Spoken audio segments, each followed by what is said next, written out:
Hello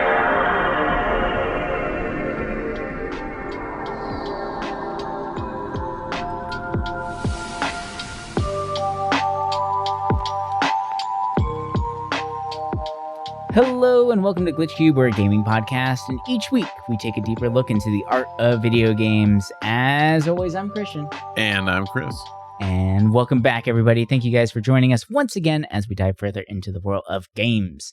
So this week we got a little bit of an update for you guys. We've been playing quite a few different little titles here and there, but once again, it's like little games week, huh? Like it's kind of what it feels like. I know that you got a couple big ones in the back burner, but still plugging away at those, and we'll do a bigger episodes on those ones, obviously. And we've been tackling our Game of the Month book club games as well. This month, for a little bit of a reminder, we'll probably remind at the end of the episode as well, that it is Month of the Fox, so we're playing all things Star Fox. It just kind of worked out that, the Nintendo Direct recently was all about Star Fox as well, so that was kind of fun, seeing the new one coming out as we're playing through all these old classics as well. But we're going to be talking about that one at the end of the month, and there's a lot to talk about there. And who knows, we might have to split that one up between two episodes, but we'll see when we get there. But yeah, so this week we just got some nice little chill games, a couple games that we've both checked out, and a couple that we probably, did on our own as well, right? And there's some that are on the horizon of what we want to see. But why don't we just jump right in? What you got? What caught your attention? What do you want to talk about first? Let's see. So, Empire. Do you want to talk about how Xbox is trying to rebrand to just all capital letters? And how dare they? Oh, God. God, what horrible monsters. Ugh. It's too late. I think Xbox is kind of targeting the wrong nostalgia. I think that they're trying to target the original Xbox nostalgia, which is, I don't know. To me, I don't really know anyone that's nostalgic for the OG Xbox, right? Like, sure, people will be like, oh, man, I love the Halo 2 days with the bros and stuff. But, I mean, that's really it? Yeah, I miss the Duke. In my opinion. The giant controller. Hell yeah, bro. The Duke's awesome. But, I think they should be targeting the 360 nostalgia, because I think more people are nostalgic for that era, right? Yeah. The Blades dashboard, obviously, but I mean, that was the cleanest form of, online matchmaking and for a console. And I don't know, it's weird. I think that should be their focus, is to target that era of them, because that was their best era. So it's kind of odd. I think that they're just trying to fix themselves in general, because they have not been really good since the 360. So I'm curious to see what they're going to do. I feel like they're trying to make big changes, and I'm hopeful for it. It's not like I'm going to go out and buy the next, generation of an Xbox console, PC, whatever the hell they want to do with it. Mm-hmm. I'm more so just hopeful, because it's like, oh, that means we're going to get more games. Right. And I have always liked a lot of the IPs tied to games made, either produced by Microsoft Game Studios or things that they've acquired. So, yeah, I mean, I like it. I've always liked Xbox ecosystem. Like, I still use my 360 and play it probably once a month at least. And I've actually been somewhat collecting for the Xbox One. Mostly, like, just the exclusives, right? Mm-hmm. Like, I never played Halo 5. I picked up Quantum Leap. Like, I'm trying to get, like, stuff that I haven't played, so Quantum Leap, the show? Or Quantum Break? Quantum Break, yes. Quantum Break, yes. Yeah, I was like, Quantum Leap, isn't that show where he goes back in time and jumps into different people's bodies, trying to fix things? Like, the guy from Columbus in there? I'm thinking of the right game, right? Is it Quantum Leap? Maybe, because I know Quantum Leap is an old 80s show. Maybe that's just where my brain's going, but I don't... It's Quantum Break, yeah. Okay, yeah. But Quantum Break did have a show, so I mean, that's why I got a little confused there when you mentioned it. I was like, oh, God. Oh, Quantum Break had a show as well? I didn't know that. Yeah, I guess it had like a counterpart, from what I'm understanding. But I really want to play it. That's actually one of the exclusives that I really want to play, just because I loved all of Remedy's other games, right? Like Control, Alan Wake, Max Payne. So that game is pushed to my tippy top But yeah, I don't know. I hope the next Xbox does well. I feel like Sony with the PlayStation is starting to understand what they need to do, right? They need to hone in more on single player stuff. They said they want, like, they're pulling single player stuff from PC, so they're not going to put any more of their games on that because they want console exclusives, which Makes sense. it makes sense, right? It's like, well, that's why you get a console for the Right. exclusives. Well, and that's why we got a And PlayStation back in the day, right? Like, you wanted a yeah, good RPG, I stuck around with my PlayStation, right? If I wanted a multiplayer game, I went for my Xbox, right? Like, that was, or the GameCube. So, yeah, no, yeah.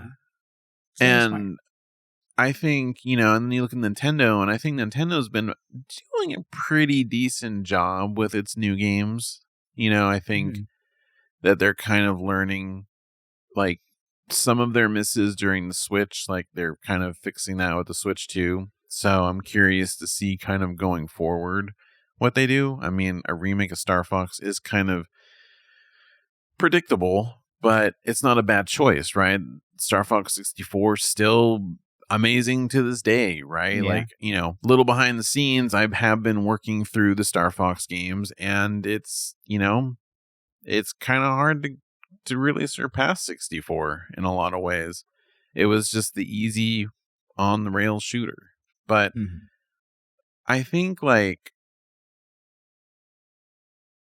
man, all I'm thinking about is this one game I've been like, I totally lost track. I've been playing a lot more games with my daughter because she was really sick last week. So she was home, and I was thinking, oh, what games can I play with her that are really, like, simple, that are fun, that are not the same that we have been playing.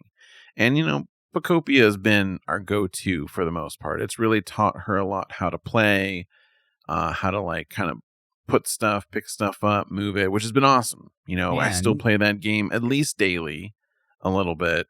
I build one or two things, and it's kind of amazing because I haven't really stuck to a game like this in a long time where I check in daily and do stuff. And, for me, yeah, it is going to be in my at least top 5 of this year so far. I think no matter what comes out, I think it will be up there just because it's a fantastic game, right? I remember I was kind of pushing off talking a lot about it until I beat the game, and I did. I rolled credits, but now it's, the post game where you do everything. And that game is amazing, right? Like, definitely there are some things that it lacks from the Dragon Quest Builders games, which it's kind of a bummer, especially with inventory management and all that. But there's going to be updates. They're going to keep this one alive as yeah, long as possible. the game is beautiful. The amount of possibilities you can come up with are amazing. And, for a kid, it's awesome, right? They get to hang out with Pokemon. They get to build. It's a great time. Well, and it But sounds like it's a great time for, like, some father-daughter time, right? yes. Like, it's just a nice little family cozy game that you can both play together, and it's a low risk, high reward kind of gameplay loop for her to learn, right? Like, most of the time, I remember watching my dad play games. They were games that I could not fathom playing. He was playing, like, Legend of Zelda and Metal Gear Solid before, like, I knew how to play a game, right? And it's just like, this is too much for my kid brain to figure out, but I'll play the VR missions like crazy, like, yeah. but something like Pocopia is just like, yeah, sure, like, here you go. I'm sure you hand the controller to her whenever she wants, and it's like, what's it gonna do? The only thing it's gonna do is make her have fun, right? Like, and you're gonna enjoy watching her play. There's nothing wrong. Exactly. And it's been cool because she's starting to pick up on it. But before this game I'm about to talk about, we've always played games that were very more on the cozy side, or, like the Paw Patrol games or Bluey game, where it's like, there's no stress, right? They're just, you play and that's it. So she has been really in the Mario recently. So other than Mario Kart, she wanted to try Odyssey. And she liked being the hat. She likes watching me play, but she wanted something more interactive. So I picked up the Yoshi's Crafted World because I want to play the new Yoshi game coming out. So I was like, oh, you know what? I haven't played a Yoshi game since the N64. So I was like, okay, let's do this. She likes Yoshi, and the game is really cute. I think I'm liking it a lot more than I thought I would. I I thought I had remembered people hating the game, but then I realized, oh, they're talking about the other Yoshi game. I think it's the Woolly World or whatever. I mean, they Yeah. could be the same game, but to me, they look a little different. But this game, it if I was playing this on my own, it's not a bad game. I think there's actually some kind of difficulty if you're trying to get all the flowers in the stages, which, sometimes we do because she likes seeing all the flowers at the end of the stage. Mhm. But the co-op level of it is pretty good, right? Your partner can jump on your back, throw eggs. You can interact with like eating the other one. And there's like a mellow mode, so like dying really isn't that detrimental. Not like it would ever really be in a Yoshi game, but Right. it's very friendly. And we're reaching the point now in the game where we're hitting the harder stages for her, where I'm always like, jump on my back, we got to do this, because Mhm. she's not going to be as quick to understand like, oh, you need to move here and do this like quickly. Right. But it's been cool to kind of see her adapt to that. And it's been a really kind of, I don't know, enjoyable experience playing this game with her because it's teaching her more than the other games have.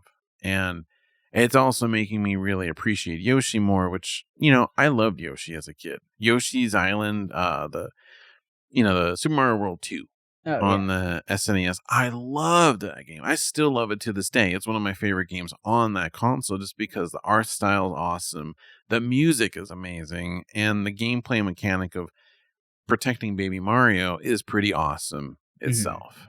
And, you know, Yoshi 64, the game was okay, if I remember right. I did like it, but it was nothing crazy. Like the Yoshi games have never really been amazing. They've just been good. I think they're Yeah. kind of entry level games for kids, kind of like the Kirby games. I was about to And say that's the same vibes as Kirby, right? Like they're fun, they can be yeah, a little bit challenging, but there's nothing too crazy. And like I don't want to say like they don't stand out like crazy. Like they're not the most like, oh my god, you have like it's not like a Mario game, right?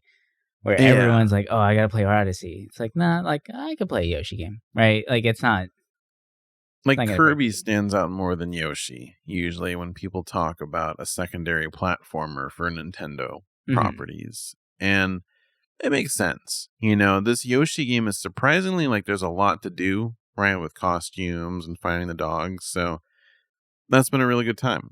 We've been enjoying that. Same with Odyssey, right? Going back to that game has been fascinating because when I played it back in the day, I beat it and then stopped. Hmm. I never experienced anything post game, and that's it. So when jumping in with her, I was like, oh my God, there's like these places I really haven't touched. And there's like this whole place I haven't even been. And it's been really fun kind of reliving in that world. And I'm like, damn, I really like this game more than I did back then, especially after playing Donkey Kong Bonanza, right? Because it's the same team. Hmm. When that game came out and I played it, like I enjoyed that game, but I kept seeing people like, oh, it's not Odyssey. This game sucks compared to Odyssey. And I was like, well, not really. Like, this is fine. Going back to Odyssey, I'm like, oh, yeah, like that standard is really high. And it's really nice going back and trying to do more with that game. Hmm. And I don't know, I'm excited because it's almost like a new game, right? Because I haven't played it since 2017. So weird to think it's been almost 10 years since that came out. But Yeah, that's kind of yeah, crazy, actually. That's I've been really enjoying that. It's been a good little. It was mostly a week focused on playing games with her because she was sick, right? Like I have been playing, a little indie game here and there too, which I'll talk about eventually before I jump off my soapbox here. yeah. But yeah, it's been cool. I've been thinking about like, if there's ever a chance where I have to do a solo episode, maybe I'll make a list of good co-op games for like either a young kid or like a partner that doesn't really know how to play games, because I feel like I've kind of created a pretty good list. And I love that idea. I love that, like the parental list, right? Or whatever you want to call it, like yeah, daddy daughter time games, or whatever, right? Like there's something really wholesome about that, because that would be well, a really so fun many list. lists are so weird when you look online about it, because people will like kind of expect the kid to be like, I don't know, 7 or 8 and understand how to jump and do all this, so they'll recommend like, games that take some skill. Yeah. Right? Like they'll be like, oh, you should, get you know how to play like, I don't know. I saw some people do like the Rayman games. And I get it, they're not difficult, but I'm like, they should probably start with something a little more friendly. Probably right? something slower. I feel like the Rayman games are fairly quick. They're faster. Yeah. Yeah. So like a more forgiving platformer and stuff like that. And yeah, I'm like, man, I should just get out there and make a list. Like, as my kid gets older and if she's more interested, or my boys get interested in games, I'll make them my experiments, right? I'll kind of like be like, well, this is what they did at this age and they understood it. And yeah, I don't know. It's fun. It's really cool kind of seeing this kind of take shape, because it's different from when I was a kid. Right. Playing Super Mario World, I was just kind of thrust into that game where I'm like, oh yeah, you go to the side and jump and that's it, and just trial and error. Nowadays, it's like, well, they have games that are like stupidly easy, and yeah, I don't know. It's cool. It's kind of nice playing really simple games. Nice. Hell yeah. There's something kind of sweet about that. I mean, I think you have to be in the right mindset, right? Of course, for something overly simple, but it is kind of fun to see those things. That's for sure. Love that. Love it. But so there's one game that I started playing recently, because I remember playing the demo back in the day. It wasn't that long ago, but I feel like I talked about it on this episode as well. I think we both talked about it on the show. But it's out, and they had it available on the Switch, and I'm like, this is a perfect handheld game. That was kind of like my big thing after playing it on the PC, was Quartet. So like started playing Quartet, and during the demo, so like for those of you guys who don't know, Quartet's like a pixel RPG game, right? Turn-based combat, all that good stuff. Has the turn counter like a Final Fantasy X or, Lord of the Rings Third Age, a game that we played last month, which stole it from Final Fantasy X, but you know what I mean. But the combat, the turn-based combat, is actually pretty interesting. It's more challenging than a lot of early, I guess, turn-based combat games are. Because usually it's like you just hit attack and you're good. Like this one, you kind of want to figure out weaknesses, abilities, balancing magic or your AP points, things like that, right? So it is pretty interesting in that sense. But the difference between Quartet and others, it kind of reminds me of a little bit of like Live a Live, right? Where you have different lives that you can pick from to play through, and then I'm assuming everything kind of mixes at the end. I haven't gotten that far into it, but for when I played the demo, I did play through a good chunk of one person's side thing. It was the soldier. I forgot what his name was, but like basically like his story is like you're a general and you have like 3 soldier companions and you're going through a cave to find somebody. I can't remember exactly what it is. But since I already kind of played through that one a little bit and I have that one's very high combat focused, I want to try something else. So I tried the baker. I think his name is Ben the baker. And his whole thing is that he just wants to make some money, right? Like it opens up with him walking into the bakery saying like, hey, like I just need to talk to the boss. I need to get my paycheck. And the lady in the front's like, no, you can't go back there. He's talking to a plumber. There's a flood, right? And Ben the baker's like, no, I haven't been paid in 4 weeks. I need to get my money. So he storms past him just to walk in on his boss getting shaken down by a like mob team, right? And like then he gets involved with it, becomes this whole thing. The mob people are like, oh, well, we're gonna beat you up now too. And then all of a sudden, guess what? Like Ben the baker has magic, right? So like he ends up using thunder and zapping everybody, and then like these two people from the magic school show up and are like, hey, like you just woke up in your magic, you're a little dangerous to yourself and everyone around you, let's go. But Ben just wants to make money, so he kind of bails. Ends up getting a job with like some farmer. He's like, yeah, I'll cut down some trees for you for $400. And the guy's like, yeah, sure. But he keeps getting found, so like it is kind of funny to see the like the lightheartedness of it. There's a lot of comedy built into this game, and it is really gorgeous to look at. But one of the big things that I'm really enjoying about Quartet so far, and I don't want to talk too much about it because I'm still like early on with it, but I really like the way that the combat system works, that it's the same thing that Lord of the Rings, the Middle Age or the Third Age, is where you can swap out companions at no risk, which I thought was really cool, right? So you can have a team that's like, you have 3 people forward facing, but then you can have 3 in reserve, and you can swap out people and they get to just go right away, right? And like that part is really nice, but it becomes more of a balance thing too, because if they are not actively on the field, then they start regaining what's called AP points, right? And the AP points is how you cast your spells and use your abilities and things like that, right? So if you are running low, then you can just send them to the back. They can't get hurt, which is kind of nice too. So it's more of like a defend thing. Plus, they start restoring some ability points, right? So it's like it's a nice little balance there of trying to figure out who do you have out, who can you fight with, and things like that, right? So far, it's been fun. I like the comedy of this guy's story so far. But there's different ones that you can choose from. So you get like the baker, you have the soldier, you have someone who just recently graduated from the magic school, and I can't remember the 4th person off the top of my head. I can't remember. But like there's 4 different storylines that you get to pick from and kind of figure out what's going on in the world around you. And I like the world setting a lot. The abilities seem pretty cool, and just kind of enjoying that so far. So excited to see where Quartet goes with this whole overall story and everything like that. But I think you checked that one out too in the past, right? Like, did you play the demo as well?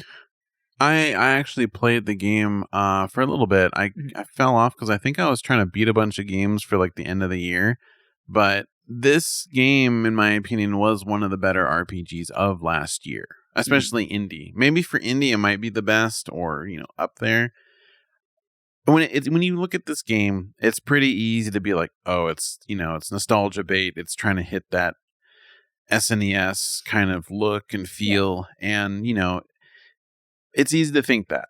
But I really don't think this game is doing that. I think this game is genuine, and I was kind of surprised by it because it has that look, but it has a lot of accessibility things that I love about modern turn-based RPGs, right? Like a turbo mode, saving anywhere, stuff like that.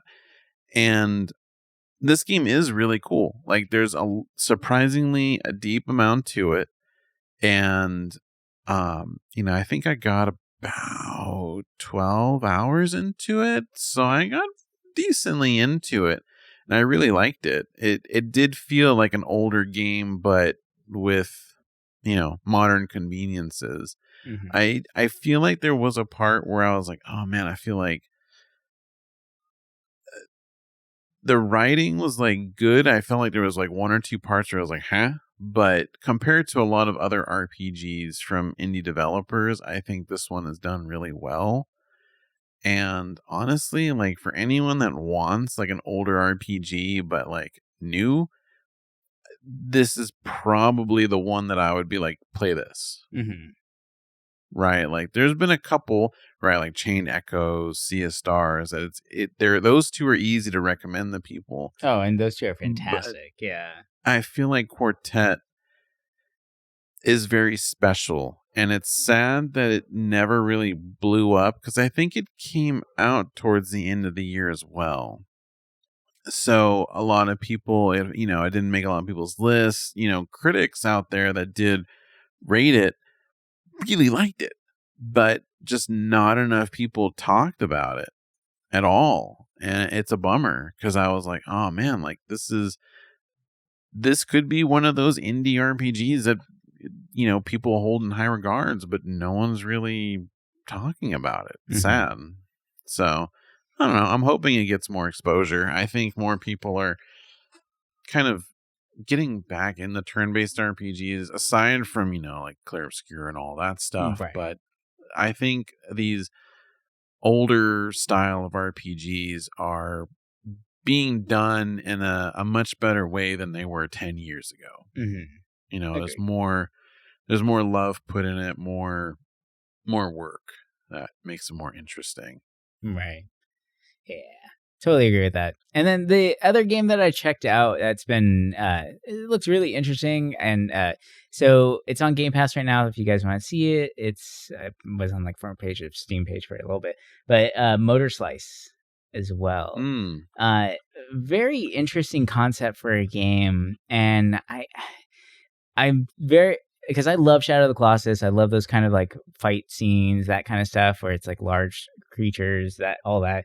But there's something about the world that didn't really click for me. I was kind of having a hard time with it, and the controls were a little I don't know.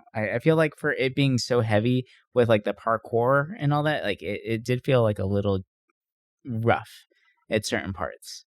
Or is a little too, I don't know. It's a little clunky, I guess I would say.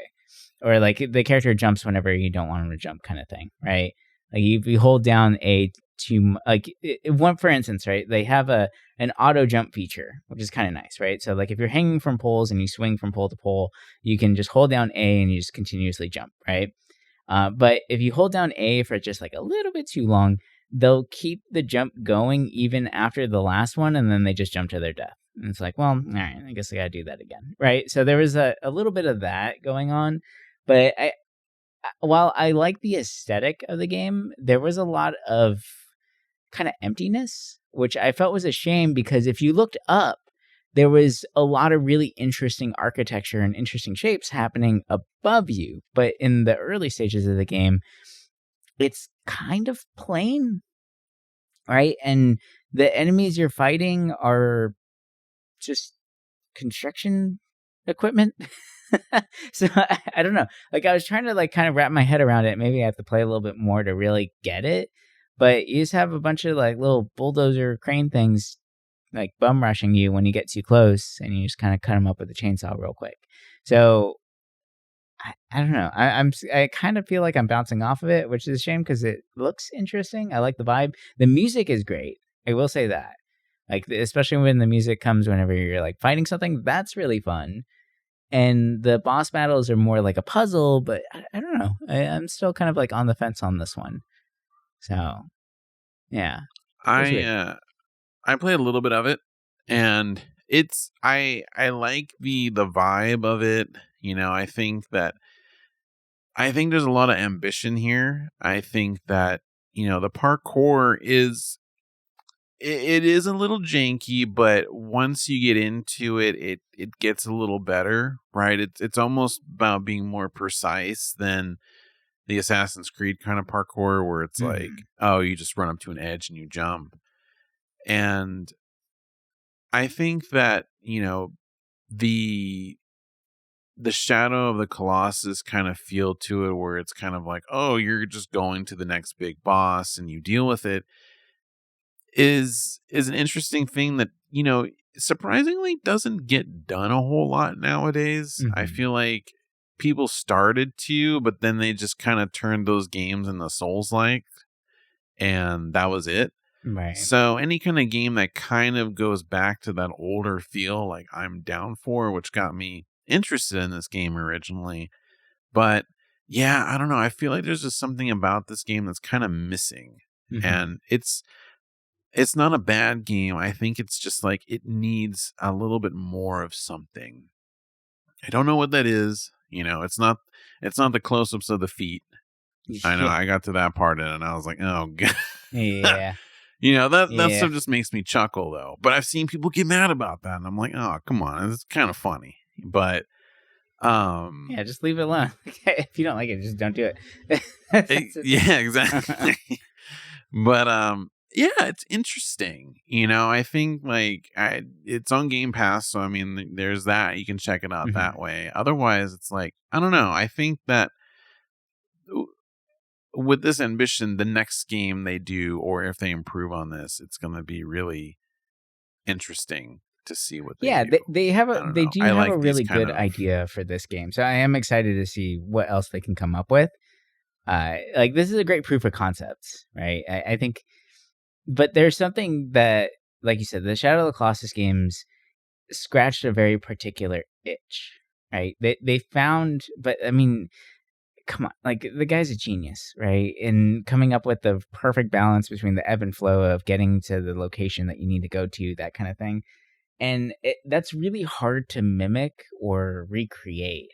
And I mean, they did try, but I think that the misconception that a lot of people have with the Shadow of the Colossus games, and when they try and create those things, is they feel like they need to have a period of nothingness, right, to like kind of calm the player down. Like that's a lot of books actually have that in there, like The Psychology of Play, which I read, which is great.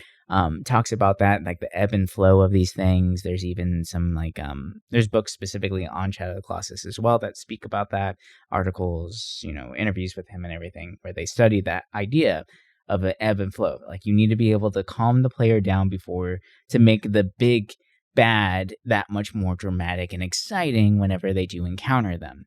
And while, yes, Shadow of the Colossus does have moments of nothingness, it's not pure nothingness, right? Like there's environment to look at. There are things to do where it kind of makes you question, maybe I should be looking in this cave, right? Like there's moments like that. Or even just putting your sword up to find the beam to ride around. Like there's a field to look at. There's trees, there's forest. Right? There's something for your eyes to catch.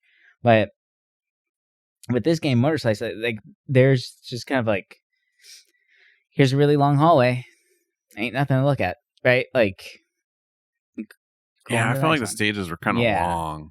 I don't know. I feel like the game is kind of long. Like I feel like it would take a lot longer than you'd think. How long is I don't know. That first chapter did feel like a very long chapter. I was like, oh gosh, it's still going. Like if they cut that in half, I think 10 to 11 hours for that game. That feels like a little too long. That's kind of long. It feels a little too much. But like if they cut it in half, I feel like it'd be a great game.